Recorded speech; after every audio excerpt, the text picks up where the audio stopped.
دومره زیات تپې شوی دی چې دیدي پورې د اور لمبې را روانې دي جفت د تلو شان نشته دا دیوالونه هم لړه کړي یو څو ګاډي مو باسل اوس کوشش کوو ډریوران دغه دي چې دوه درې ګاډي نور ترې وباسو چې کوم ترې بچ کېدی شي هغه ترې وباسو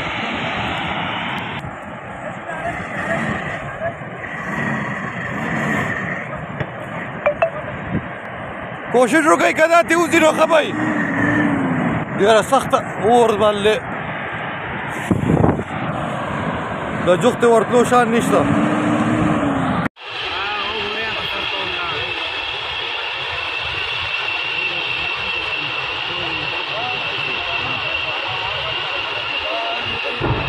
الله اکبر